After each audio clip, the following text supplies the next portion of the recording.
Good evening guys. So ఎట్టకేలకు economic survey వచ్చేసిందండి. Okay, the socio economic survey 2023-2024. Okay, so ఇంతవరకు ఏం చదవాలి ఆంధ్రప్రదేశ్ ఎకానమీకి సంబంధించి లేటెస్ట్ వాల్యూస్ ఏమీ లేవు అని చెప్పి చాలా మంది కన్ఫ్యూజన్ లో ఉన్నారండి. ఓకే, ఎక్కడి నుంచి తీసుకోవాలి అని చెప్పి, ఎందుకంటే అసలు సరైన డేటా మనకి అందుబాటులో ఉండదు. సో అలాంటి టైంలో ఈ సోషియో ఎకనామిక్ సర్వే యొక్క డేటా అవసరం. అయితే 2023-2024 బడ్జెట్ అనేది okay vote on account budget అంటే 2024-25 సారీ ఓకే 24-25 లో ప్రవేశపెట్టాల్సిన బడ్జెట్ గవర్నమెంట్ ఇంకా కొన్ని నెలనే మిగిలి ఉండడం వల్ల ఓట్ ఆన్ అకౌంట్ గా ప్రవేశపెట్టింది. సో ఆ కారణం చేత వాళ్ళు దాంతో పాటు సర్వేని అయితే రిలీజ్ చేయలేదు. సర్వే రిలీజ్ చేయకపోవడం వల్ల స్టూడెంట్స్ అందరిలో కూడా చాలా వరకు అరే ఈ సర్వే లేకపోతే అసలు వాల్యూస్ ఎక్కడి నుంచి వస్తాయి, అసలు రీసెంట్ డేటాకి మనకు ఒక సోర్స్ ఏంటి అనే దాని మీద కొంత కన్ఫ్యూజన్ అయితే ఉంది. ఓకే, థ్యాంక్ఫుల్లీ మనకి ఎగ్జామ్ సీజన్ వచ్చే ముందే ఓకే గ్రూప్ 2, గ్రూప్ 1 ఇవన్నీ ఎగ్జామ్ దగ్గరలో ఉన్నప్పుడే సోషియో ఎకనామిక్ సర్వే ఈ బడ్జెట్ తో పాటు ప్రవేశపెట్టడం జరిగింది. సో ఈ సర్వే గురించి మనం ఇప్పుడు డీటెయిల్డ్ గా డిస్కస్ చేద్దామండి. ఓకే, సో ఇక్కడ కొన్ని పాయింట్లు మనం చూసుకుంటే సర్వేకి సంబంధించి ఓకే, ఫస్ట్ వన్ మీరు గుర్తుపెట్టుకోవాల్సిన విషయం ఏంటి అంటే ఈ సర్వే అనేది ఏదైతే ఉంటుందో దీన్ని ప్లానింగ్ డిపార్ట్మెంట్ తయారు చేస్తుందండి, గుర్తుపెట్టుకోండి. Okay, the planning department of the government of Andhra Pradesh ఏదైతే ఉంటుందో ఆ ప్లానింగ్ డిపార్ట్మెంటే మనకి దీన్ని తయారు చేస్తుంది. ఓకే, తర్వాత ఈ సర్వే అనే ఒక కాన్సెప్ట్ ఏదైతే ఉందో ఈ సర్వే అనే దాని గురించి అంటే సోషియో ఎకనామిక్ సర్వే అనే దాని గురించి కానీ దేని గురించి కూడా ఎక్కడ మెన్షన్ చేయలేదని మనకి రాజ్యాంగంలో ఎక్కడ కూడా వీటి గురించి ఉండదు. ఇది ఒక ఇన్స్టిట్యూషనలైజ్డ్ ప్రాక్టీస్ అంటే అలా అలవాటుగా మారిపోయిన ప్రాక్టీస్ మాత్రమే, అంతేకాని దీని గురించి ఎక్కడా కూడా మనకి మెన్షన్ ఉండదు. ఇది కంపల్సరీ కాదు, అందుకే కేవలం కొన్ని రాష్ట్రాలు మాత్రమే ఈ సోషియో ఎకనామిక్ సర్వేని ప్రెజెంట్ చేస్తాయి. గుర్తుపెట్టుకోండి, సమ్ స్టేట్స్ ఉంది. ఓకే, అన్ని రాష్ట్రాలకి కూడా ఈ సోషియో ఎకనామిక్ సర్వే అనేది ఉంటుందండి. Okay, like Andhra Pradesh, okay Tamil Nadu ఇలాంటి కొన్ని రాష్ట్రాలు మాత్రమే మనకి దీన్ని ఫాలో అవుతున్నాయి. మిగతా ఏ రాష్ట్రాలకి కూడా ఇలాంటి ఒక పద్ధతి అనేది లేదండి. సార్ మరి వాళ్ళకి ఏంటి సార్, మరి వాళ్ళకి డేటా అంతా ఇదంతా ఎలా ఉంటుందంటే వాళ్ళు బడ్జెట్ తో పాటు కానీ మిగతా విషయాలతో కానీ కలిపి దాన్ని చెప్పేస్తారన్నమాట, అంతేగాని స్పెషల్ గా ఒక సర్వే అంటూ ఉండదు.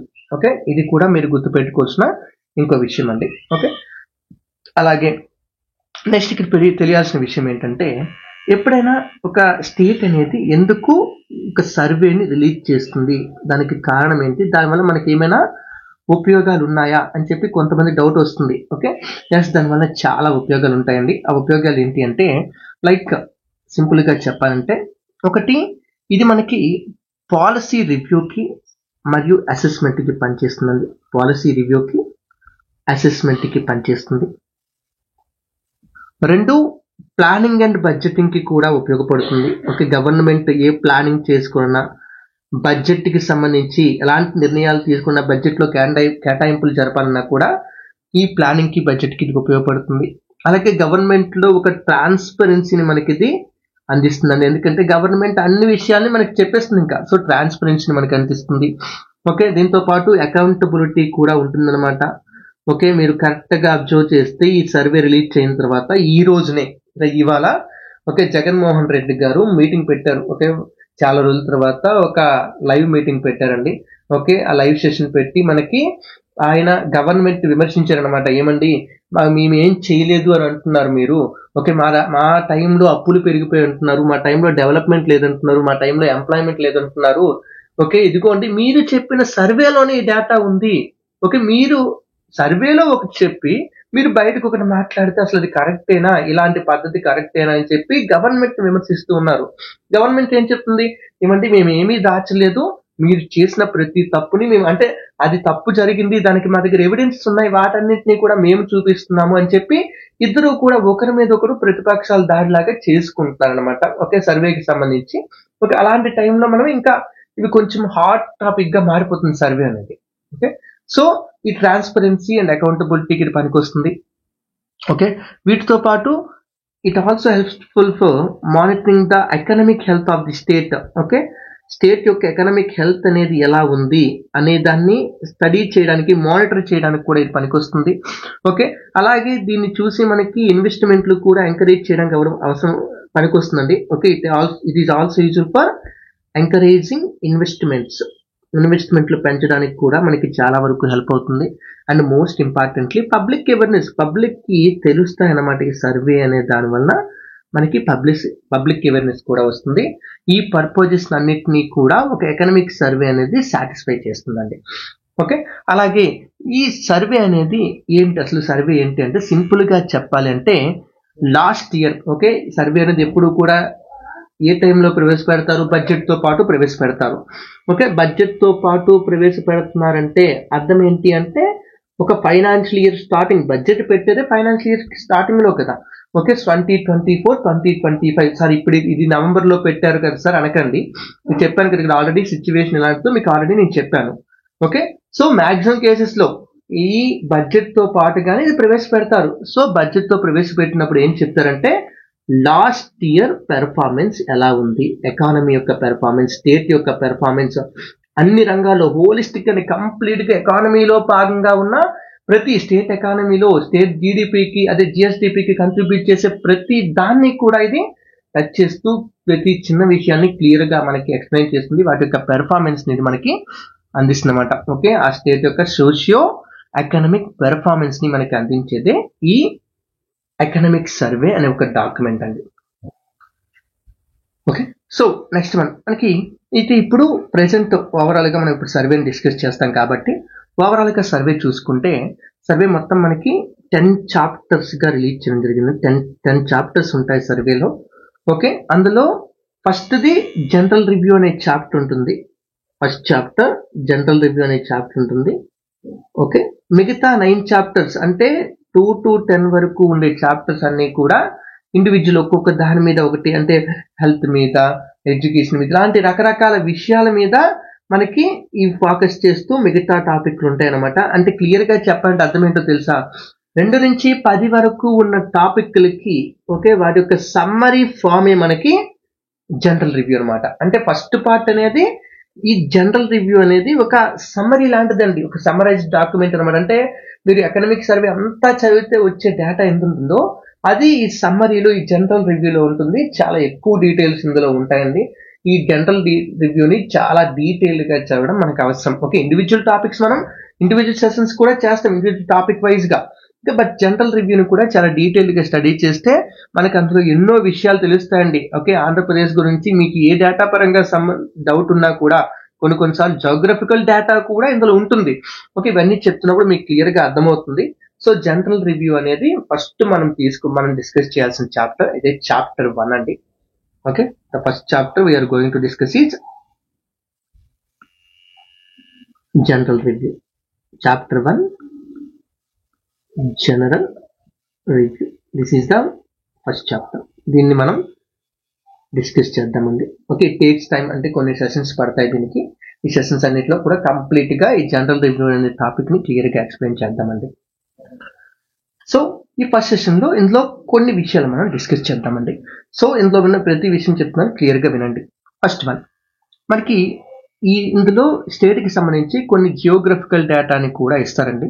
ఓకే, అందులో ఇచ్చిన ఫస్ట్ డేటా ఏంటంటే మనకి స్టేట్ యొక్క ఏరియా 1,62,970 స్క్వేర్ కిలోమీటర్స్ అండి. ఈ ఏరియాతో ఆంధ్రప్రదేశ్ ఇండియాలోనే 8th లార్జెస్ట్ స్టేట్ గా ఉంది. First one. Next one, Andhra Pradesh లో 26 డిస్ట్రిక్ట్లు ఉన్నాయి. ఓకే, లాస్ట్ ఇయర్ మనకి రీఆర్గనైజేషన్ జరిగి 26 డిస్ట్రిక్ట్లు వచ్చాయి. ఓకే, వాటి గురించి మనకు ఆల్రెడీ తెలుసు. అలాగే ఆంధ్రప్రదేశ్ అనే స్టేట్ ఇండియాలోనే సెకండ్ లాంగెస్ట్ కోస్ట్ లైన్ ని కలిగి ఉన్న స్టేట్ అండి. Okay, with nearly 974 kilometres of Coast line, 974 కిలోమీటర్ల కోస్ట్ లైన్ ఉంది. ఓకే, అలాగే పాపులేషన్ ప్రకారం చూసుకుంటే ఆంధ్రప్రదేశ్ స్టేట్ అనేది Indian population, total Indian population లో 4.09% పాపులేషన్ ని కలిగి ఉన్నట్టుగా మనకి దీనిలో మెన్షన్ చేయడం జరిగింది. దీని ప్రకారం చూసుకుంటే ఆంధ్రప్రదేశ్ ఇండియాలో పాపులేషన్ బట్టి 10th లార్జెస్ట్ స్టేట్ అండి, 10th లార్జెస్ట్ స్టేట్. ఓకే, అలాగే ఈ ఆంధ్రప్రదేశ్ అనే స్టేట్ లో పాపులేషన్ అనేది రీసెంట్ గా మీరు ఒక విషయం చూసారు, చంద్రబాబు నాయుడు గారు రాష్ట్రంలో స్థానిక సంస్థలు లోకల్ బాడీస్ ఏవైతే ఉన్నాయో లోకల్ బాడీస్ కి సంబంధించి ఎన్నో సంవత్సరాల నుంచి ఉన్న ఒక రూల్ ని తీసేశారు. ఆ రూల్ ఏంటి అంటే 2 కంటే ఎక్కువ పిల్లలు ఉంటే వాళ్ళు ఈ స్థానిక సంస్థలు అంటే లోకల్ బాడీస్ యొక్క ఎలక్షన్ లో పార్టిసిపేట్ చేయకూడదు. సో ఆ 2 చైల్డ్ పాలసీని తీసేశారు. అంటే 2 కంటే ఎక్కువ ఉన్నా కూడా 3-4 చిల్డ్రన్ ఉన్నా కూడా ఇప్పుడు ఎవరైనా కూడా పంచాయతీ ఎలక్షన్స్ లో మున్సిపాలిటీ ఎలక్షన్ లో పార్టిసిపేట్ చేయొచ్చినట్టుగా రూల్ తెచ్చారు. ఏమంటే ఆంధ్రప్రదేశ్ లో పాపులేషన్ తగ్గిపోతుంది. పాపులేషన్ తగ్గిపోవడం వల్ల సెంటర్ నుంచి మనకి వచ్చే వాటా సెంట్రల్ షేర్ అనేది తగ్గిపోతుంది. దానివల్ల మనకి పాపులేషన్ పెరిగితే ఆటోమేటిక్ గా మనకి సెంటర్ నుంచి వచ్చే షేర్ కూడా పెరుగుతుంది అని ఉద్దేశంతో ఇలాంటి నిర్ణయాలు మనకి తీసుకున్నారు. దానికి ప్రధానమైన సూచిక ఇదిగోండి, ఈ ఆంధ్రప్రదేశ్ యొక్క పాపులేషన్ సంబంధించి డికేడల్ గ్రోత్ అంటే 2001 జనాభా లెక్కల నుంచి 2011 వరకు. అంటే 2001లో జనాభా లెక్కలు జరిగాయి, 2011. ఆ తర్వాత మన దగ్గర డేటా లేదు, 2021లో జనాభా లెక్కలు జరగలేదు, ఎంతవరకు జరగలేదు. సో ఆ డికేడల్ గ్రోత్ మనం చెక్ చేసుకుంటే అది నియర్లీ 9.21% ఉందండి. అంటే 10 సంవత్సరాల కాలంలో ఆంధ్రప్రదేశ్ జనాభా కేవలం 9.21% పెరిగింది, అంటే లెస్ దాన్ 10%. ఇది ఓవరాల్ ఇండియన్ గవర్నమెంట్ యొక్క ఇండియా యొక్క గ్రోత్ తో పోల్చుకుంటే చాలా తక్కువ. ఎందుకంటే ఈ టైంలో 2001-2011 మధ్య నేషనల్ గ్రోత్ అనేది చాలా ఎక్కువగా రికార్డ్ అయిందండి. 17.7% రికార్డ్ అయిందండి. 10 సంవత్సరాల్లో అక్కడ 17% జనాభా పెరిగింది ఇండియాలో, ఇక్కడ కేవలం 9.21% మాత్రమే పెరిగింది. ఇదే కాదు, సౌత్ ఇండియాకి సంబంధించిన అన్ని స్టేట్స్ లో కూడా చాలా తక్కువ పాపులేషన్ గ్రోత్ అనేది రికార్డ్ అవుతుంది. అందుకే సౌత్ లో జనాభా తగ్గిపోతుంది. దానివల్ల ఫైనాన్స్ కమిషన్ నుంచి వచ్చే కేటాయింపులు కూడా తగ్గిపోతున్నాయని సౌత్ వాళ్ళు ఎప్పటి నుంచో గోల చేస్తూ ఉన్నారు, ఇది మీకు తెలుసు. సో ఇది ఇక్కడ ఇంపార్టెంట్ పాయింట్, డికేడల్ గ్రోత్. అలాగే ఆంధ్రప్రదేశ్ యొక్క డెన్సిటీ ఆఫ్ పాపులేషన్ కూడా ఒకసారి చూసుకుంటే పాపులేషన్ డెన్సిటీ కూడా తక్కువగానే ఉంటుందండి. అంటే ఏరియాకి, అంటే ఒక స్క్వేర్ కిలోమీటర్ ఏరియాలో ఎంతమంది నివసిస్తున్నారు అంటే 304 పర్సన్స్ మాత్రమే నివసిస్తున్నారండి. ఇది నేషనల్ యావరేజ్ తో పోల్చుకుంటే చాలా తక్కువ. ఎందుకంటే నేషనల్ లెవెల్లో మనకి 382 పర్సన్స్ నివసిస్తున్నారండి ఒక స్క్వేర్ కిలోమీటర్ ఏరియాలో. దీంతో పోల్చుకుంటే చాలా తక్కువగానే ఉంది. అలాగే ఈ డెన్సిటీ ఆఫ్ పాపులేషన్ లో మనం ఇంకొక విషయం కూడా చూసుకోవాలి. హైయెస్ట్ పాపులేషన్ డెన్సిటీ ఉన్న డిస్ట్రిక్ట్ ఏంటి అంటే కృష్ణా డిస్ట్రిక్ట్ అండి. కృష్ణా డిస్ట్రిక్ట్ లో మనకి నియర్లీ 518 వరకు కూడా పాపులేషన్ డెన్సిటీ ఉంది, 518 వరకు ఉంది. అలాగే లోయెస్ట్ డెన్సిటీ ఉంది YSR district and Prakasam district అనమాట. వైఎస్ఆర్ కడప, అదే విధంగా ప్రకాశం డిస్ట్రిక్ట్స్ ఏవైతే ఉన్నాయి ఇవి లోయెస్ట్ డెన్సిటీని కలిగి ఉన్నాయండి. లోయెస్ట్ అంటే ఎంత అంటే లెస్ దెన్ 200 అంటే చాలా తక్కువ డెన్సిటీ, ఏరియా ఎక్కువ, పాపులేషన్ తక్కువ. ఇలాంటి పరిస్థితి మనకి వీటిలో కనిపిస్తుంది. అలాగే సెక్స్ రేషియో చూసుకుంటే ఆల్రెడీ 1000 దాటిందన్నారు కదా, పాజిటివ్ గా వచ్చిందన్నారు. అయితే 2011 జనాభా లెక్కలు ఇవి జరిగే టైంకి ఆంధ్రప్రదేశ్ యొక్క సెక్స్ రేషియో నియర్లీ 997 అండి. అంటే 1000 మంది అబ్బాయిలకి 997 మంది అమ్మాయిలు ఉన్నారు. ఇది ఎక్కువ తక్కువ అని మీకు డౌట్ వస్తే సార్ ముగ్గురే తక్కువ, నిజంగా చాలా మంచిదండి ఇది. చాలా ఎక్కువ సెక్స్ రేషియో ఉన్న స్టేట్స్ లో ఆంధ్రప్రదేశ్ కూడా ఒకటన్నమాట.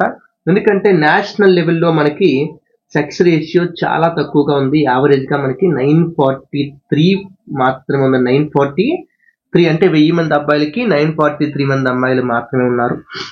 అలాగే లిటరసీ రేట్ కూడా చూసుకుంటే మనం ఆంధ్రప్రదేశ్ యొక్క లిటరసీ రేట్ ఎంత ఉంది అంటే 67.35% ఉంది. ఇది నేషనల్ యావరేజ్ తో పోల్చుకుంటే బాగా తక్కువ అండి. ఎందుకంటే నేషనల్ లెవెల్లో మనకి ఈ లిటరసీ రేట్ అనేది కొంచెం ఎక్కువగా ఉంది. అంటే 7 సంవత్సరాలంత ఏజ్ దాటి చదవడము, రాయడము, రాగలిగిన ఎవరైతే ఉంటారో వాళ్ళని మనం లిటరేట్స్ అని చెప్పి పిలుస్తాం. సో ఆ లిటరసీ రేటు నేషనల్ లెవెల్లో 72.98% అంటే నియర్లీ 73% వరకు ఉంది. సో దాంతో పోలిస్తే ఆంధ్ర యొక్క లిటరసీ రేట్ అనేది కొంచెం తక్కువగానే ఉంది. అండ్ ఈ లిటరసీ రేట్ లో ఇంకొక విషయం కూడా చూసుకోవాలి ఏంటి అంటే ఇది తక్కువగా ఉందని మనం అనుకుంటే 1981లో అంట ఆంధ్ర లిటరసీ రేట్ 29.94% ఉండేదంట. అంటే కరెక్ట్ గా ఒక 45 years బ్యాక్.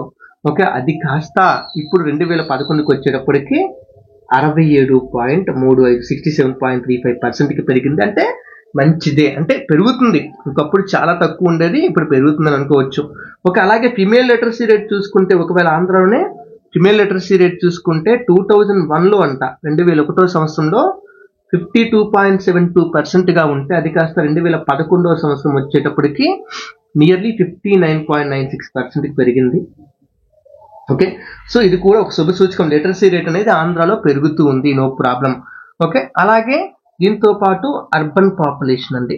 అర్బన్ పాపులేషన్ అంటే అర్బన్ ప్రాంతాలంటే సిటీస్ లో బతుకుతున్న పాపులేషన్ ఎంత మంది ఉన్నారు అంటే ఆంధ్రాలో 29.47% మాత్రమే ఉన్నారండి, చాలా తక్కువ. ఈ అర్బన్ పాపులేషన్ లో కూడా హైయెస్ట్ అర్బన్ పాపులేషన్ ఉన్న డిస్ట్రిక్ట్ ఏంటంటే మళ్ళీ విశాఖపట్నం డిస్ట్రిక్ట్ అండి. విశాఖపట్నం డిస్ట్రిక్ట్ లో నియర్లీ 47.45% వరకు అర్బన్ పాపులేషన్ ఉంది. ఆ తర్వాత సెకండ్ ప్లేస్ మనకి కృష్ణా డిస్ట్రిక్ట్ అనమాట. కృష్ణా డిస్ట్రిక్ట్ లో నియర్లీ 40.81% వరకు కూడా అర్బన్ పాపులేషన్ ఉంది, అంటే సిటీస్ లో ఎక్కువ మంది బతుకుతున్నారు. ఓకే, అదే లోయెస్ట్ కి వచ్చామనుకోండి, లోయెస్ట్ ఏంటంటే ప్రకాశం డిస్ట్రిక్ట్ అంటే శ్రీకాకుళం అన్నిటికంటే లోయెస్ట్ ఉంది. ప్రకాశం డిస్ట్రిక్ట్ 19.56% మాత్రం ఉంది అర్బన్ పాపులేషన్. అదే శ్రీకాకుళం డిస్ట్రిక్ట్కి వస్తే శ్రీకాకుళంలో ఇంకా తక్కువగా కేవలం 16.16% మాత్రమే అర్బన్ పాపులేషన్ ఉంది. అంటే వీటిలో రూరల్ పాపులేషన్ ఎక్కువగా ఉందని అర్థం. మనకి వీటి మీద బిట్లు అడిగే అవకాశం ఉందండి. ఓకే, సో ఇది వీటికి సంబంధించిన డేటా అండి, ఇనీషియల్ డేటా. అంటే ఇవన్నీ కూడా most of them are based on 2011 జనాభా లెక్కలకి సంబంధించిన డేటా అండి. ఇంక ఇదంతా కూడా ఎప్పుడు ఉండేదే. ఓకే, అయితే ఇప్పుడు ఒకసారి రివిజన్ గా వాళ్ళు ఇచ్చింది మనం రివిజన్ గా ఖచ్చితంగా చూసుకోవాలి. సో ఇది వీటికి సంబంధించిన ఒక జనరల్ డేటా అండి, ఆంధ్రప్రదేశ్ స్టేట్ కి సంబంధించిన ఒక జనరల్ డేటా. ఇవి ఖచ్చితంగా గుర్తుపెట్టుకోండి, ఏ టైంలో ఏ క్వశ్చన్ అయినా అడగడానికి మనకి అవకాశం ఉంటుంది. ఓకే, ఇప్పుడు ఇవి దాటి ఇంకొన్ని విషయాల్లోకి మనం వెళ్ళామనుకోండి. ఓకే, ఈ జనరల్ రివ్యూలో మనకి మెన్షన్ చేసిన ఇంకొక విషయాలు ఏంటంటే ఆంధ్రాలో సాయిల్స్ గురించి కూడా మెన్షన్ చేసండి. సాయిల్స్, వాటికి సంబంధించిన ఏరియాస్, వీటి గురించి. ఓకే, సో అక్కడే ల్యాండ్ యూజ్ ప్యాటర్న్ క్లియర్ గా మెన్షన్ చేశాడు. ఆంధ్రప్రదేశ్ లో ల్యాండ్ యూజ్ ప్యాటర్న్ ఎలా ఉంది అంటే వ్యవసాయం చేయాలంటే మనకి ఖచ్చితంగా ల్యాండ్ అనేది ఇంపార్టెంట్. సో ఆ ల్యాండ్ యూజ్ ప్యాటర్న్ అనేది ఎలా ఉంది, ల్యాండ్ యూజ్ ప్యాటర్న్ ఎలా ఉందో ఒకసారి మనం చెక్ చేసుకుంటే అంటే మొత్తం ల్యాండ్ లో దేన్ని ఎంత వరకు అంటే ఏ పర్పస్ కోసం ఏ ల్యాండ్ ని ఎక్కువగా వాడుతున్నారు. ఓకే, వీటన్నింటి కోసం మనం చూసుకుంటే ఇంకా ఫస్ట్ నెట్ సోన్ ఏరియా కింద మనకి నియర్లీ 49.56 lakhs హెక్టార్స్ భూమి మనకి నెట్ జోన్ ఏరియా రూపంలో ఉందండి. నెట్ జోన్ ఏరియా అంటే నికరంగా సాగుబడి చేసిన భూమి అనమాట. అంటే మనం ఒక భూమిలో ఒక సంవత్సర కాలంలో 2 పంటలు పండించుండొచ్చు. అంటే 1 ఎకరం భూమి ఉందండి, ఈ 1 ఎకర్ భూమిలో 2 క్రాప్స్ పండించావండి ఒక ఇయర్ లోనే. సో నువ్వు పండించిన మొత్తం పంట ఎంత అంటే 1 ఎకరంలో 1 పంట పండినప్పుడు 1 క్రాప్. ఓకే, రెండో పంట పండినప్పుడు 2 ఎకరాల క్రాప్. అంటే నువ్వు ఒక సంవత్సరంలో పండించింది 2 ఎకరాలకు సంబంధించిన క్రాప్. అంటే 2 ఎకరాల ఏరియాకి తగ్గట్టుగా ఉన్న క్రాప్ నువ్వు పండించావు. కానీ అది ఎంత భూమిలో పండించావు? 1 ఎకరం భూమిలోనే కదా. సో అంటే మన దేశంలో కానీ వేరే దేశాల్లో కానీ ఒక భూమిలోనే సంవత్సర కాలంలో 1 పంట వేయొచ్చు, 2 పంటలు వేయొచ్చు, 3 పంటలు వేయొచ్చు. కానీ ఎన్ని పంటలు వేసినా పండించిన భూమి యొక్క ఏరియా, ల్యాండ్ యొక్క ఏరియా అయితే మారదు కదా. అదే నెట్ జోన్ ఏరియా అండి. 49.56 lakh హెక్టార్స్ ఉంది. ఓకే, ఇది ఓవరాల్ పర్సెంటేజ్, ఓవరాల్ స్టేట్ యొక్క ఏరియాలో చూసుకుంటే నియర్లీ 30.41% ఇది ఆక్యుపై చేస్తుంది. అంటే నియర్లీ 1/3 దగ్గర 1/3 ఏరియా నెట్ జోన్ ఏరియాగా ఉంది. నెట్ జోన్ ఏరియా అంటే పంట పండించడం కోసం ఉపయోగించిన భూమిగా ఉంది. ఓకే, అలాగే ఫారెస్ట్ కవర్ కింద ఉన్న ఏరియా ఎంత అంటే ఫారెస్ట్ కవర్ కింద ఉన్న ఏరియా నియర్లీ 36.88 lakh హెక్టార్స్ అండి. 36.88 lakh హెక్టార్స్ అండి. ఇది మనకి 22.63% ఆఫ్ ది ఏరియాని ఆక్యుపై చేస్తుంది స్టేట్ యొక్క టోటల్ ఏరియాలో. ఓకే, రెండు కలిపితే నెట్ జోన్ ఏరియా ఫారెస్ట్ కలిపితే దగ్గర 50 దాటేస్తుంది. ఓకే, అంటే ఇంత అంటే నేషనల్ యావరేజ్ లాగే మనది ఆ దగ్గరలో ఉందన్నమాట ఫారెస్ట్ కవర్. ఓకే, మామూలుగా ఏంటంటే ఫారెస్ట్ కవర్ 1/3 ఉంటే మంచిది అంటారు. ఓకే, కానీ చాలా తక్కువగా ఉంది, ఇండియాలో తక్కువగా ఉంది, ఏపీలో కూడా తక్కువగానే ఉందండి. ఓకే, తర్వాత ఫారెస్ట్ ఇవి కాకుండా మిగతా భూమి దేనికి ఉంది? కరెంట్ ఫ్యాలో అగ్రికల్చర్ లో కరెంట్ ఫ్యాలో అంటే అర్థం ఏంటంటే ఈ సంవత్సరం పంట పండించకుండా ఉండిపోయిన భూమిని మనం కరెంట్ ఫ్యాలో అంటే ఖాళీగా వదిలేసిన భూమి, కరెంట్ ఫ్యాలో అంటే ఈ సంవత్సరం పంట పండించకుండా వదిలేసిన భూమి. ఇది నియర్లీ 24.29 lakh hectares ఉందండి. అంటే అది పంట పండించడానికి పనికొస్తుంది, కానీ ఈ సంవత్సరం ఖాళీగా ఉండిపోయింది అంతే. ఏదో కారణం వల్ల, అంటే వర్షాలు సరిగ్గా లేకపోవడం వల్ల, లేకపోతే విత్తనాలు సరైన రేటు దొరకకపోవడం, ఏదో కారణం వల్ల రైతు పంట వేయకపోతే అది కరెంట్ ఫ్యాలో కింద వస్తుంది. ఇది ఒక 14.91% ఉందండి. 15% అంటే 15% భూముల్లో ల్యాండ్ పనికొచ్చినా కూడా పంట వేయలేదన్నమాట, ఖాళీగా వదిలేశారు.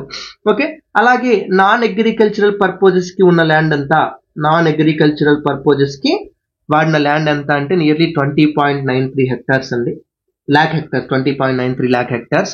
ఇది ఒక 12.84% ఉంటుంది. ఓకే, అలాగే ఆంధ్రాలో వ్యవసాయానికి పనికిరాని ల్యాండ్ ఎంత ఉంది? బ్యారన్ అన్కల్టివబుల్ ల్యాండ్, బ్యారన్ అన్కల్టివబుల్ ల్యాండ్ ఎంత ఉంది అంటే నియర్లీ 13.35 lakh hectares అండి. ఓకే, ఇది స్టేట్ ఏరియాలో దగ్గర 8.19% ఉంటుంది. అంటే అర్థం ఏంటంటే ఆంధ్రాలో 8% భూమి వ్యవసాయానికి పనికిరాదు. అది ఖాళీగా ఉన్నా సరే వ్యవసాయానికి ఎట్టి పరిస్థితుల్లో కూడా పనికిరాదు. అది బ్యారన్ అన్కల్టివబుల్ అంటే పంట పండించలేనిది. ఓకే, అలాగే అదర్ ఫ్యాలో అంటే ఒక సంవత్సరం కంటే ఎక్కువ ఖాళీగా వదిలేసిన వాళ్ళని అదర్ ఫ్యాలో అంటారు. ఓకే, అదర్ ఫ్యాలో దీంతో పాటు 5 సంవత్సరాల కంటే ఎక్కువగా ఆ భూమి మంచిదే, దానిలో పంట పండించవచ్చు, అయినా కూడా దానిని ఖాళీగా వదిలేసాం అనుకోండి, దాన్ని మనం కల్టివబుల్ వేస్ట్ ల్యాండ్ అని చెప్పి పిలుస్తామండి. కల్టివబుల్ వేస్ట్ ల్యాండ్ అంటే పంట పండించగలిగే వేస్ట్ ల్యాండ్. పంట పండుద్ది, మంచి పంట పండుద్ది, కానీ వేయట్లేదు వేరే కారణాల వలన. ఓకే, సో ఈ కల్టివబుల్ వేస్ట్ ల్యాండ్ కిందకి వచ్చేది 16.42 lakh hectares అండి. చూడండి, అంటే పంట పనికొచ్చే విధంగా ఉన్న 5 సంవత్సరాల కంటే ఎక్కువ కాలం నుంచి, లేదా 1 సంవత్సరం కంటే ఎక్కువ కాలం నుంచి అవి ఖాళీగా ఉన్న ఏదో ఒక కారణంతో, ఓకే, ఏదో ఒక కారణంతో ఖాళీగా ఉండిపోయండి.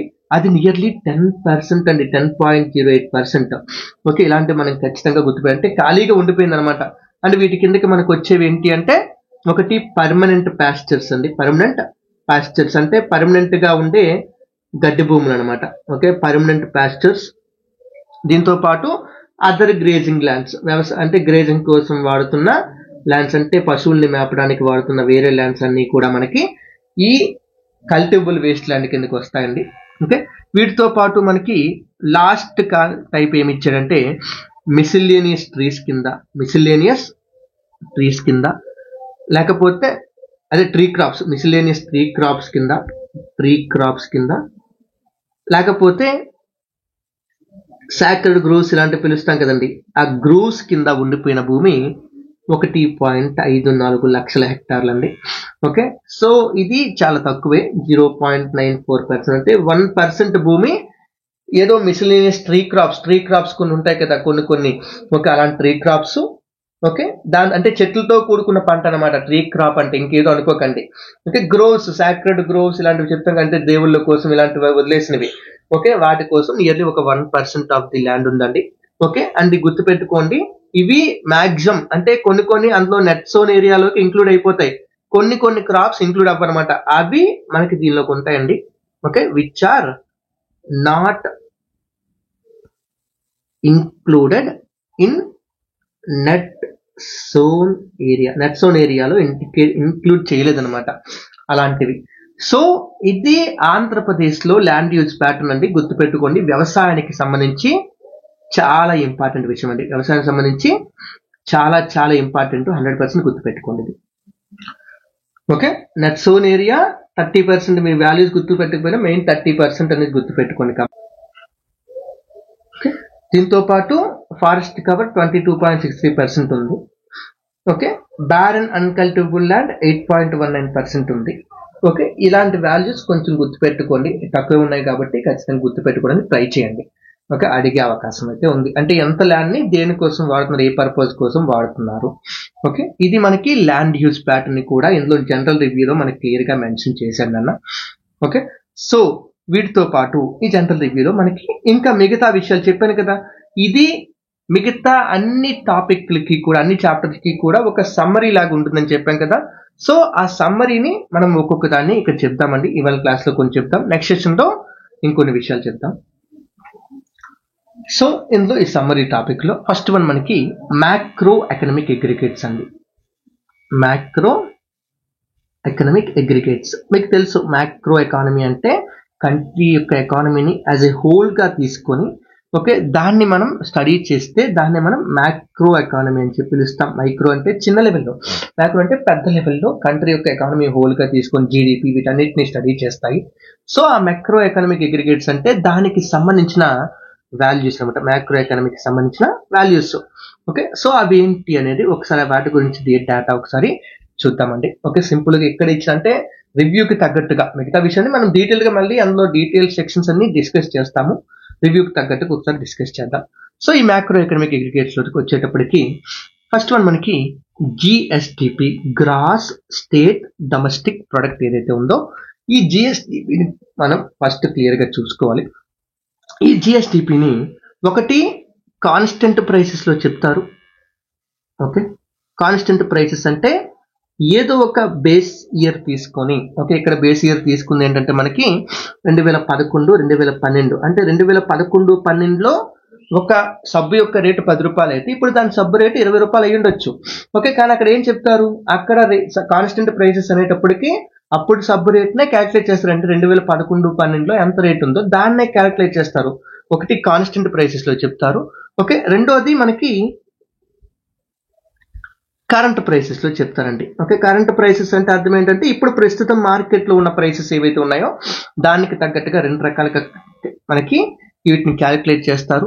సో ఈ జిఎస్టిపి అనేది కాన్స్టెంట్ ప్రైసెస్ లో చూసుకునేటప్పుడు 2023-2024 అడ్వాన్స్డ్ ఎస్టిమేట్స్ ప్రకారం, ఓకే 2023-2024 ఇయర్ కి సంబంధించి ఫైనాన్స్ ఇయర్ సంబంధించి మనకి advanced estimates వచ్చేసాయండి.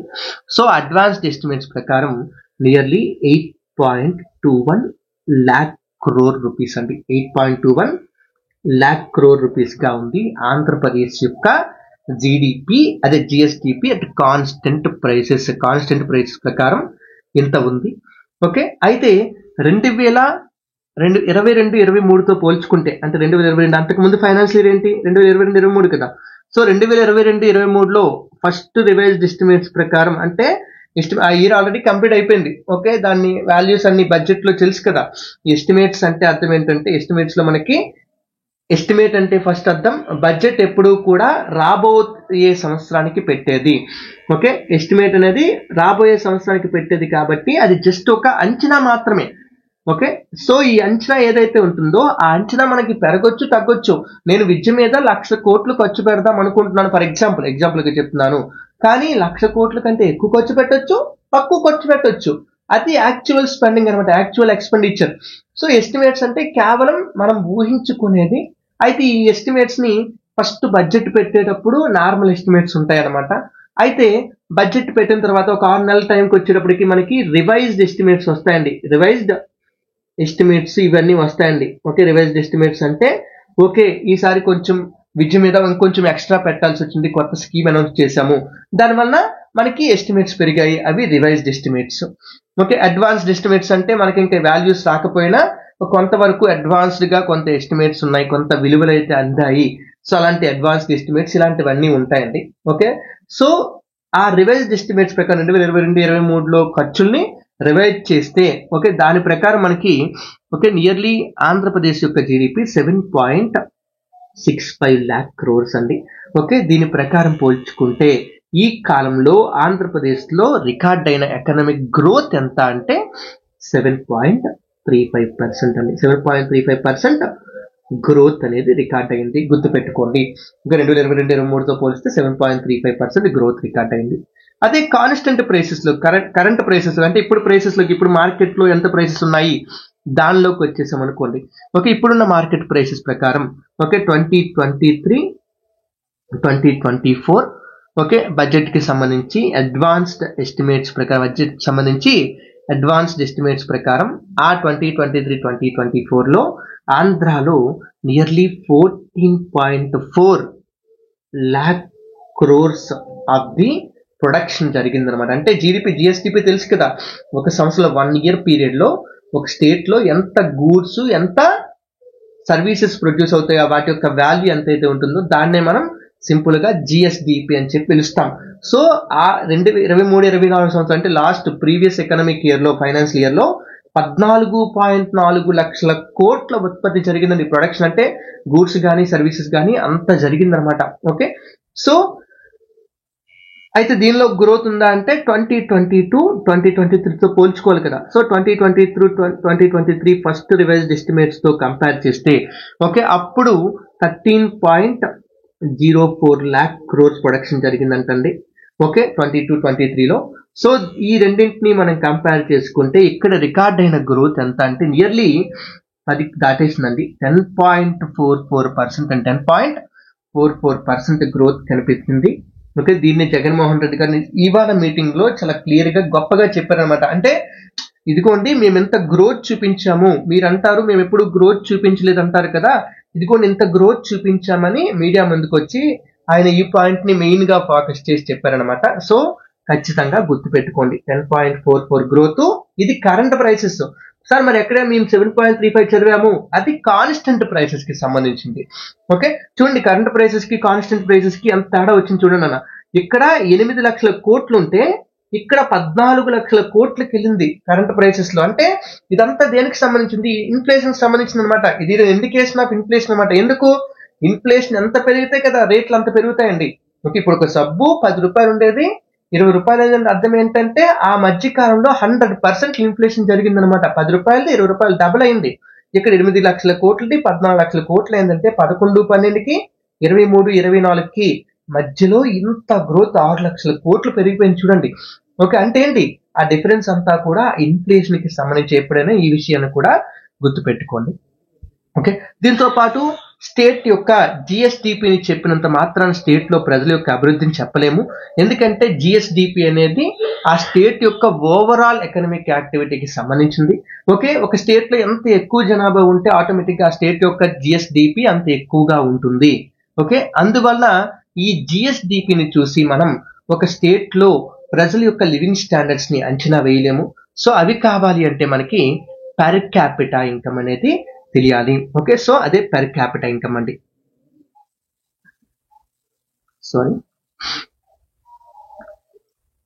Per capita income అంటే ఒక స్టేట్ యొక్క టోటల్ జీడిపిని, అదే జిఎస్డిపిని టోటల్ పాపులేషన్స్ తో మనం డివైడ్ చేస్తే వచ్చేదే ఒక పర్ క్యాపిటా ఇన్కమ్ అండి. ఓకే, తలసరి ఆదాయం అని చెప్పి మనం జనరల్ గా పిలుస్తూ ఉంటాం కదా. సో ఈ పర్ క్యాపిటా ఇన్కమ్ ఎంత ఉంది, ఓకే, దీన్ని ఎంత చెప్పొచ్చు అంటే మనకి ఈ 2023-2024 అడ్వాన్స్డ్ ఎస్టిమేట్స్ ప్రకారం అంటే సేమ్ ఎస్టిమేట్స్ ప్రకారం 23-24 బడ్జెట్ కి సంబంధించి అడ్వాన్స్డ్ ఎస్టిమేట్స్ ప్రకారం పర్ క్యాపిటా ఇన్కమ్ 2,42,479 రూపాయలు వాల్యూ కాబట్టి గుర్తుపెట్టుకున్నానా. ఇలాంటివి కూడా అడిగే అవకాశం చాలా చాలా ఎక్కువ అనమాట. ఓకే, ఆంధ్రప్రదేశ్ ప్రజల యొక్క పర్ క్యాపిటా ఇన్కమ్ ఎంత అంటే 2,42,479 రూపాయలండి. ఓకే, ఇది నేషనల్ తో పోలిస్తే చాలా ఎక్కువ అనమాట. నేషనల్ లెవెల్లో ఇండియా పర్ క్యాపిటా ఇన్కమ్ లో చాలా తక్కువ ప్లేస్ లో ఉంటుంది. అంటే కిందకి వెళ్ళిపోతుంటారు, బాగా కిందకి దిగిపోతున్నారు. ఎందుకంటే ఇండియా జీడిపి చాలా ఎక్కువ. ఒక ఇండియా జీడిపిలో ప్రపంచంలో 4వ ప్లేస్ లో ఉంది అని మనం గొప్పగా చెప్పుకుంటున్నా మన ముందు దేశాల్లో జనాభా చాలా తక్కువ. ఒక మన దేశంలో జనాభా చాలా ఎక్కువ, 150 కోట్ల మంది దగ్గర ఉన్నారంటే ఎందుకంటే ప్రొడక్షన్ జరగదు. జీడిపి అంటే ఏంటి, ఈ ప్రజలు చేసే ఉత్పత్తి కదా. ప్రజలు గూడ్స్ ని కానీ సర్వీసెస్ కానీ ప్రొడ్యూస్ చేస్తే అదే జీడిపి కింద వస్తుంది కదా. సో అందుకని ఇండియాలో జనాభా ఎక్కువ కాబట్టి పర్ క్యాపిటల్ ఇన్కమ్ చాలా తక్కువ అండి. ఎంతంటే లెస్ దాన్ 2 lakhs అనమాట. 1,84,205 రూపాయలండి.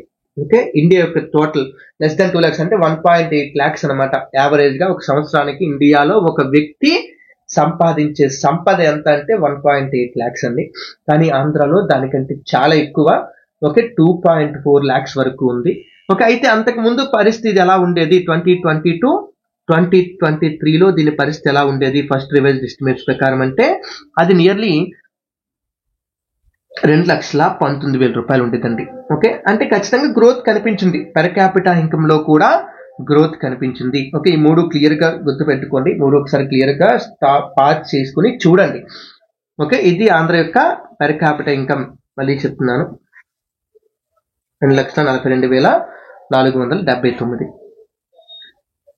ఓకే, దీన్ని కూడా జగన్మోహన్ రెడ్డి గారు మెన్షన్ చేశారు. కాబట్టి ఒకసారి జగన్మోహన్ రెడ్డి గారి మీటింగ్ చూడండి. అంటే ఇలాంటి మీటింగ్లు చూస్తే మనకి ఏం అర్థమవుతుందంటే అక్కడ ఎక్కడ అసలు కాన్ఫ్లిక్ట్ ఉంది, ఏం జరుగుతుందో మనకి క్లియర్ గా అర్థమవుతుంది అనమాట. ఓకే, సో వీటితో పాటు మనకి మ్యాక్రో ఎకనామిక్ అగ్రిగేట్స్ లో ఫైనల్ విషయం ఇంకోటి కూడా ఉందండి, అది చెప్పేద్దాం ఒకసారి. ఓకే, పర్ క్యాపిటల్ ఇన్కమ్ తర్వాత మనకి జీవీఏ, గ్రాస్ వాల్యూ యాడెడ్, అంటే ఒక దేశంలో ఒక సంవత్సర కాలంలో ప్రొడ్యూస్ అయిన గూడ్స్ యొక్క వాల్యూస్, అంటే వాటి యొక్క వాల్యూ అనమాట. దీన్ని జీవీఏ అని చెప్పి పిలుస్తామండి. ఓకే, మనకి GDP growth rate, GVA growth rate రెండు టర్మ్స్ సిమిలర్ టర్మ్స్ అనమాట. సో ఈ జీవీఏ గ్రోత్ రేట్ ఎంత ఉంది? ఓకే, జీవీఏ గ్రోత్ రేట్ అనేది ఫీడ్ సెక్టార్ వైజ్ గా ఎంత ఉండబోతుంది అని చెప్పి ఎక్స్పెక్టేషన్స్ కూడా మనకి రిలీజ్ చేశారండి. ఓకే, సో దీని ప్రకారం జీవీఏ గ్రోత్ రేట్ అనేది, జీవీఏ గ్రోత్ రేట్ అంటే అర్థం ఏంటి అంటే ఈ సంవత్సరం యొక్క జీవీ అని gross value added. Okay, GDP అనుకోవచ్చు మనం సింపుల్ గా చెప్పండి, అంటే ఇక్కడ అర్థం చేసుకోవడానికి దాన్ని జీవీఏని ప్రీవియస్ ఇయర్ జీవీఏని రెండింటిని డిఫరెన్షియేట్ చేసి అసలు జీవీఏ ఎంత పెరిగింది, ఆ పెరిగిన దాన్ని ప్రీవియస్ ఇయర్ యొక్క జీవీఏతో భాగిస్తే, అంటే డిఫరెన్స్ ని మనం ప్రీవియస్ ఇయర్ జీవీఏతో భాగిస్తే మనకి ఈ జీవీఏ గ్రోత్ రేట్ అనేది వస్తుంది అనమాట. అంటే దాన్ని 100 తో మల్టిప్లై చేయాలనుకుంటే ఆఫ్ కోర్స్. ఓకే, సో ఇది ఎలా ఉంది మనకి చూసుకుంటే డిఫరెంట్ సెక్టార్స్ లో ఎంత ఉండొచ్చు ఎక్స్పెక్ట్ చేస్తుందంటే first agriculture and allied sectors లో, అగ్రికల్చర్ అండ్ అలైడ్ సెక్టార్స్ లోకి వచ్చేటప్పటికి ఈ జీవీఏ కొంచెం తగ్గుతుందని ఎక్స్పెక్ట్ చేస్తున్నాండి, అంత ఎక్కువ లేదు, 1.69% ఉండొచ్చు అంటున్నారు. ఓకే, అండ్ ఇండస్ట్రియల్ సెక్టార్ లోకి వచ్చేటప్పటికి ఇండస్ట్రీస్ ఏవైతే ఉంటాయో ఇండస్ట్రియల్ సెక్టార్ లో కొంచెం చాలా ఎక్కువ గ్రోత్ ఉండొచ్చు ఎక్స్పెక్ట్ చేస్తున్నారు, 8.02% ఉండొచ్చు అంట. ఓకే, అలాగే సర్వీస్ సెక్టార్ పర్వాలేదు, ఓకే మంచిగానే పెర్ఫామ్ చేస్తుంది, మరి ఇండస్ట్రియల్ సెక్టార్ అంత ఎక్కువ లేకపోయినా ఒక 5.21% వరకు కూడా గ్రోత్ ని రికార్డ్ చేసే అవకాశం ఉంది అని చెప్పి చెప్తున్నారండి. Okay, so agriculture, industrial sector, service sector మూడింటికి సంబంధించి GVA growth rate, expected growth rate ని కూడా మనకి ప్రెజెంట్ చేయడం జరిగింది. సో ఇవన్నీ కూడా మ్యాక్రో ఎకనామిక్ అగ్రిగేట్స్ అండి, మ్యాక్రో ఎకనామిక్ అగ్రిగేట్స్. సో ఈ మ్యాక్రో ఎకనామిక్ అగ్రిగేట్స్ తర్వాత ఓకే ఇంకొన్ని టాపిక్స్, అంటే మనం ఇంకా అంటే మొత్తం ఇదంతా కూడా రివ్యూ కదా. సో ఈ రివ్యూకి సంబంధించి మనం ఇంకొన్ని విషయాలు చూసుకుంటే, ఇవాళ క్లాస్ లో కొన్ని విషయాలు చూసేసి తర్వాత నెక్స్ట్ సెషన్ లో ఇంకొన్ని విషయాలు చూద్దామండి. ఓకే, సో నెక్స్ట్ ఇప్పుడు మనకి పబ్లిక్ ఫైనాన్స్ సంబంధించిన డీటెయిల్స్ అండి. పబ్లిక్ ఫైనాన్స్ యొక్క సిచ్యువేషన్ ఎలా ఉంది? పబ్లిక్ ఫైనాన్స్ సిచ్యువేషన్ అంటే నథింగ్ బట్ మనకి బడ్జెట్ అనుకోవడం అంతే, ఇంకేమి ఊహించేసుకోకండి అన్న మీరు. Okay, so public finance situation ఎలా ఉంది సార్ అని అడిగామనుకోండి. ఓకే, ఒకటి ఫస్ట్ మనకి రెవెన్యూ గురించి చెప్పాలి, రెండు ఎక్స్పెండిచర్ గురించి చెప్పాలండి. ఎక్స్పెండిచర్. ఓకే, సో రెవెన్యూ గురించి చెప్పుకుంటే రెవెన్యూ మనకి ఆంధ్రప్రదేశ్కి ఓకే రివైజ్డ్ ఎస్టిమేట్స్ ప్రకారం మనకి ఓకే 2023-24 సంబంధించి రివైజ్డ్ ఎస్టిమేట్స్ ప్రకారం మనకి ఓన్ ట్యాక్స్ రెవెన్యూస్ ఏవైతే ఉన్నాయో, ఓన్ ట్యాక్స్ రెవెన్యూస్ అంటే మనం వేసిన ట్యాక్స్ల ద్వారా వచ్చే రెవెన్యూ అనమాట. ఓన్ ట్యాక్స్ అంటే మన స్టేట్ విధించే ట్యాక్స్ల ద్వారా వచ్చే రెవెన్యూ, ఇది నియర్లీ 85,922 crores ఉంది. అలాగే own non tax revenue, non tax అంటే మీకు తెలుసు ఓకే రకరకాల ఫీజుల ద్వారా ఫైన్స్ ద్వారా వీటి ద్వారా వచ్చే ఆదాయం, అంటే స్టాంప్ డ్యూటీలు అంటే ఉంటాయి కదా, వాటి ద్వారా వచ్చే ఆదాయం తక్కువ, ఇది ఎప్పుడు తక్కువే, 7,432 కోట్లు ఉందండి. ఓకే, అలాగే సెంట్రల్ ట్రాన్స్ఫర్ అంటే జిఎస్టీలో వాటా ఇలా అంటే గ్రాంట్స్ ఇవన్నీ కూడా సెంట్రల్ ట్రాన్స్ఫర్, సెంటర్ కూడా మనకి డబ్బుని ఖచ్చితంగా ప్రతి సంవత్సరం కూడా ట్రాన్స్ఫర్ చేస్తుంది. మీరు అది సెంట్రల్ బడ్జెట్ లో చూస్తారు ఆ వాల్యూస్ ని కూడా, ఆంధ్రాకి ఇదన్నిటికీ కూడా ఎంత ఇస్తున్నారని చెప్పి. సో సెంట్రల్ ట్రాన్స్ఫర్ రూపంలో మనకి ఒక 84,251 crores ఉంది. అంటే చూడండి మన ట్యాక్స్ రెవెన్యూ ఎంతో మన యొక్క సెంట్రల్ ట్రాన్స్ఫర్స్ కూడా అంతనమాట, అంత ఎక్కువ అనమాట సెంట్రల్ ట్రాన్స్ఫర్ నుంచి. అంటే అవి మనవే అనుకోండి, అందులో కొన్ని జిఎస్టీ ఉన్నాయి, ఇవన్నీ కూడా మనవే, జిఎస్టీ అంటే మనదే కదా, మన దగ్గర కూడా కొంత కలెక్ట్ అవుతుంది కదా. సో ఈ విధంగా ఉందంటే దగ్గర మొత్తం కలిపి ఒక 1.77 lakhs వరకు క్రోర్ వరకు కూడా ఉంటుందండి. ఓకే, అంటే 1,70,000 కోట్ల వరకు కూడా ఉంటుంది. ఇవి మనకి సంబంధించిన రెవెన్యూ అనమాట, రెవెన్యూ. ఓకే, రివైజ్డ్ ఎస్టిమేట్స్ ప్రకారం. ఓకే, అయితే ఎక్స్పెండిచర్ ఎలా ఉంది? ఎక్స్పెండిచర్ కూడా మనకి సింపుల్ గా ఏం చెప్తున్నారంటే ఎక్స్క్లూడింగ్, ఓకే, ఎక్స్పెండిచర్ లో మనకి ఈ విషయాలు చెప్పట్లేదంట. ఏ విషయాలు అంటే excluding ways and means advances. Ways and means advances. Ways and means advances అంటే అర్థం ఏంటి అంటే రిజర్వ్ బ్యాంక్ ఆఫ్ ఇండియా ఒక స్టేట్ కి టెంపరీగా క్యాష్ ఫ్లోలో మిస్ మ్యాచెస్ వచ్చినప్పుడు, అంటే అక్కడ మనకి ఖర్చులు ఉన్నాయి కానీ డబ్బులు లేవు, ఓకే, మనకి ఆదాయం వస్తుంది నెక్స్ట్ ఎప్పుడో వస్తుంది, సో ప్రెసెంట్ అయితే డబ్బులు లేవు, ఓకే, దానికోసం సెంట్రల్ గా అదే ఆర్బీఐ స్టేట్స్ కి ప్రొవైడ్ చేసే డబ్బుల్ని మనం వేస్ అండ్ మీన్స్ అడ్వాన్సెస్ అని చెప్పి, అంటే ఖర్చులకి ఇచ్చే డబ్బులు అన్నమాట. మీ నాన్న మీకు పాకెట్ మనీ ఇచ్చేస్తుంది డైలీ బేసిస్ లో, అలాగా వేస్ అండ్ అడ్వాన్స్ మీనింగ్ అదే వేస్ అండ్ మీన్స్ అడ్వాన్సెస్ అని ఉంటాయండి. ఓకే, షార్ట్ టర్మ్ క్రెడిట్ అనమాట ఇది. సో ఇది అలాగే దీంతో పాటు పబ్లిక్ డెట్ రీపేమెంట్స్ ఏవైతే ఉంటాయో, ఓకే, పబ్లిక్ డెట్ అంటే రాష్ట్ర అప్పుకి మనం మళ్ళీ వడ్డీ చెల్లిస్తుంటాము, అలాగే రీపేమెంట్ కూడా చేస్తాం కదా, కొంత లోన్ రీపే చేస్తాం కదా. ఈ రెండింటిని ఎక్స్క్లూడ్ చేస్తే ఆంధ్రప్రదేశ్ యొక్క ఎక్స్పెండిచర్ నియర్లీ 2,36,512 కోట్లు అంటండి. అవి తీసేస్తే ఇంక చూడండి, excluding, okay, ways and means advances ని కలపలేదు, పబ్లిక్ డెట్ రీపేమెంట్స్ ని కలపలేదు, అవి తీసేస్తే ఎక్స్పెండిచర్ 2,36,000 కోట్లు అండి. అంటే ఖచ్చితంగా ఇక్కడ లోటు బడ్జెట్ అనేది కనిపిస్తుంది. Okay, deficit budgeting, deficit financing అని చెప్పి పిలుస్తాం. డెఫిసిట్ ఫైనాన్సింగ్ అంటే మనకు వచ్చే ఆదాయం తక్కువ, మనం ఖర్చు పెట్టే ఆదాయం ఎక్కువగా ఉంటుంది. సో దీని ప్రకారం చూసుకుంటే ఆంధ్రప్రదేశ్ రాష్ట్రంలో ఖచ్చితంగా రెవెన్యూ డెఫిసిట్ ఉంటుంది. ఓకే, రెవెన్యూ డెఫిసిట్ అంటే అర్థం ఏంటంటే మనకు వచ్చే రెవెన్యూ ఆదాయం కన్నా, రెవెన్యూ వసూళ్ల కన్నా, ఓకే, మనం పెట్టే రెవెన్యూ ఖర్చు ఎక్కువగా ఉంటే దాన్ని మనం రెవెన్యూ డెఫిసిట్ అని పిలుస్తామండి. ఏంటండి, revenue expenditure minus revenue receipts అనమాట. ఓకే, ఈ డిఫరెన్స్ అంటే మనకు వచ్చే రెవెన్యూ ఆదాయం అంటే ఇదంతా కూడా రెవెన్యూ ఆదాయం అనుకోవచ్చు, మనం ఇదంతా కూడా రెవెన్యూ ఆదాయం. సో ఈ రెవెన్యూ ఆదాయాన్ని మనం రెవెన్యూ రిసిప్ట్స్ మనం ఎంత ఖర్చు పెడుతున్నాము అనే దాన్ని చూస్తే ఆ రెండింటికి మధ్యలో వచ్చే డిఫరెన్సే ఈ రెవెన్యూ డెఫిసిట్ అనమాట. సో ఈ రెవెన్యూ డెఫిసిట్ మనకి దగ్గర 38,683 కోట్లు ఉందండి. 38,683 కోట్లుగా ఉంది. ఓకే, అలాగే ఫిస్కల్ డెఫిసిట్ అనేది ఇంకొంచెం బ్రాడ్ కాన్సెప్ట్. ఎందుకంటే గవర్నమెంట్ పెట్టే ఖర్చులు రెవెన్యూ ఖర్చులే కాదు, రెవెన్యూ ఎక్స్పెండిచరే కాదు, అన్ని రకాల ఎక్స్పెండిచర్లు ఉంటాయి, అన్ని రకాల ఇవి కూడా రిసిప్ట్స్ కూడా ఉంటాయి. సో ఈ ఫిస్కల్ డెఫిసిట్ అనేది, అంటే ఫిస్కల్ డెఫిసిట్ అంటే అర్థం ఏంటండి, టోటల్ ఎక్స్పెండిచర్ కి టోటల్ రెవెన్యూకి మధ్యలో ఉండే డిఫరెన్స్ అనమాట. Total expenditure minus total revenue. Okay, ఈ డిఫరెన్స్ ఎంత ఉంది చూసుకుంటే ఇది ఖచ్చితంగా ఎక్కువ ఉంటుందండి.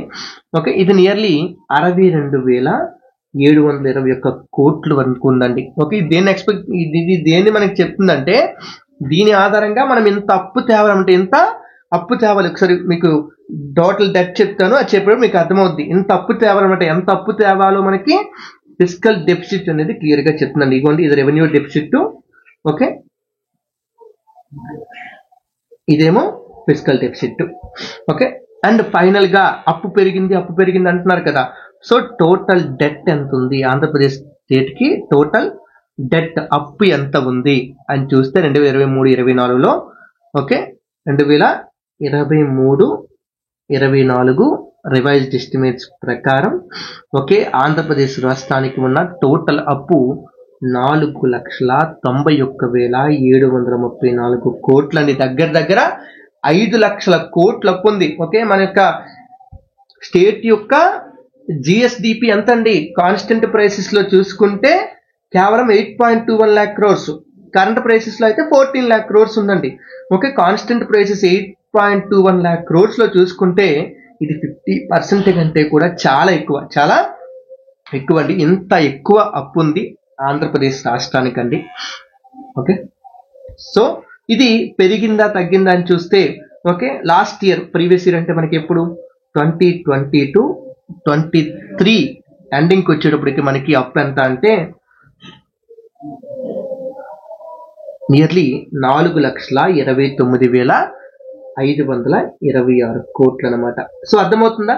సో మీరు ఒకసారి కావాలంటే ఇక్కడ డిఫరెన్స్ చెక్ చేసుకోండి. దీనికి మధ్యలో ఉన్న డిఫరెన్స్ మీరు చెక్ చేసినప్పుడు 4,29,000 కోట్లకి అలాగే 4,91,000 కోట్లకి డిఫరెన్స్ చెక్ చేస్తే ఎంత వస్తుంది? దగ్గర దగ్గర 62 లక్షలు వస్తుంది. అదే ఫిస్కల్ డెఫిసిట్ అంటే అంత అప్పు తెచ్చారు, అప్పు పెరిగింది అంతే. అంత అప్పు తెచ్చాం కాబట్టి అప్పు పెరిగింది అనమాట. ఓకే, సో ఇది మనకి పబ్లిక్ ఫైనాన్స్ కి సంబంధించిన డేటా అండి. నెక్స్ట్ థింగ్ మనకి ప్రైసెస్ గురించి చూద్దామండి. ఓకే, ప్రైసెస్ గురించి డేటా ఇచ్చామంట. ప్రైసెస్ అంటే ఇంకేం లేదండి, it is nothing but indication of inflation అనమాట. ఇన్ఫ్లేషన్ యొక్క ఇండికేషన్ అనుకోవచ్చు మనం. ఓకే, అయితే ఇక్కడ మనకి కొన్ని కంపారిజన్స్ ఇచ్చాడు. ఏంటంటే ఏప్రిల్ 2023కి అంటే ఫైనాన్షియల్ ఇయర్ స్టార్టింగ్ కి, మార్చ్ 2024కి ఫైనాన్షియల్ ఇయర్ ఎండింగ్ కి మధ్యలో కొన్ని గూడ్స్ అంటే కొన్ని క్రాప్స్ యొక్క రేట్లు పెరిగాయి, కొన్ని క్రాప్స్ యొక్క రేట్లు తగ్గాయంట. ఓకే, ఆ ఇంక్రీజ్ కనిపించిన క్రాప్స్ ఏంటి అంటే, ఒకటి రైస్ రేట్లలో పెరుగుదల కనిపించిందంట. 2 రెడ్ గ్రామ్ కందిపప్పు యొక్క రేట్లలో కూడా పెరుగుదల కనిపించిందంట. 3 సీడ్లెస్ టామరిండ్ యొక్క ప్రైస్ రేట్ లో కూడా చేంజ్ కనిపించింది, అంటే పెరిగిందంట సీడ్లెస్ టామరిండ్ లో. అలాగే ఆనియన్స్ యొక్క రేట్లు కూడా పెరిగాయి, అంటే మార్కెట్ లో క్లియర్ గా చూసుకుంటే వీటిలో ఎక్కువ శాతం పెరుగుదలే ఉంది. ఓకే, అలాగే ప్రీవియస్ ఇయర్ తో పోల్చుకుంటే తగ్గుదల కనిపించినవి, రేట్లు తగ్గుదల కనిపించిన గూడ్స్ ఏంటి, మెయిన్ గా 2 మెన్షన్ చేశారు ఇక్కడ మనకి. ఒకటి సన్ఫ్లవర్ లో రేట్ తగ్గిందంట. సన్ఫ్లవర్ రేట్ తగ్గిందంటే ఆయిల్స్ యొక్క ప్రైస్ కొంత దిగొచ్చినప్పుడు ఉక్రెయిన్ యుద్ధం వీటి వల్ల పెరిగాయి కదా, సో సన్ఫ్లవర్ యొక్క రేట్ తగ్గింది. అలాగే రెడ్ చిల్లీస్ యొక్క రేట్ కూడా తగ్గింది అని చెప్పి క్లియర్ గా మెన్షన్ చేస్తున్నారండి. ఓకే, ఇది కూడా ఇక్కడికి ఇంపార్టెంట్ పాయింట్ అనుకోవచ్చు. సో దీని ప్రకారం ఓవరాల్ గా మనం ఇన్ఫ్లేషన్ అంటే ఇది ఏం చెప్తాం, ఇండెక్స్ లే కదా, సిపిఐ డబ్ల్యూపిఐ కదా, వీటినే కదా చెప్తాము. సో ఈ సిపిఐ ఏదైతే ఉందో కన్జ్యూమర్ ప్రైస్ ఇండెక్స్, సిపిఐని మనం 2 రకాలు క్యాలిక్యులేట్ చేస్తాము. ఇండస్ట్రియల్ వర్కర్స్ ఒకటి, సిపిఐ అగ్రికల్చరల్ లేబర్ ఒకటి. సో ఈ సిపిఐ ఇండస్ట్రియల్ వర్కర్స్ ఏమో మనకి నియర్లీ 8.36% గా ఉందండి. ఓకే, మీరు సర్వే చూస్తే కొంచెం అక్కడ ప్రింటింగ్ మిస్టేక్ వచ్చింది అనమాట మనకి. ఒకవేళ అక్కడ తప్పు ఉందని చెప్పి ఏమనుకోకండి, నేను అందుకే క్లియర్ గా మార్చి చెప్తున్నాను. ఇంకా 8.36% వరకు ఉందండి మనకి. అలాగే సిపిఐ అగ్రికల్చర్ లేబర్ అనేది 8.6% ఉంది, 8.6% గా ఉందన్నమాట. ఓకే, కన్జ్యూమర్ ప్రైస్ ఇండెక్స్ అంటే డైరెక్ట్ గా కన్జ్యూమర్ స్థాయిలో కన్జ్యూమర్ కి ఎంత ప్రైస్ కి వెళ్తుంది అనే దాన్ని క్యాలిక్యులేట్ చేస్తే సిపిఐ.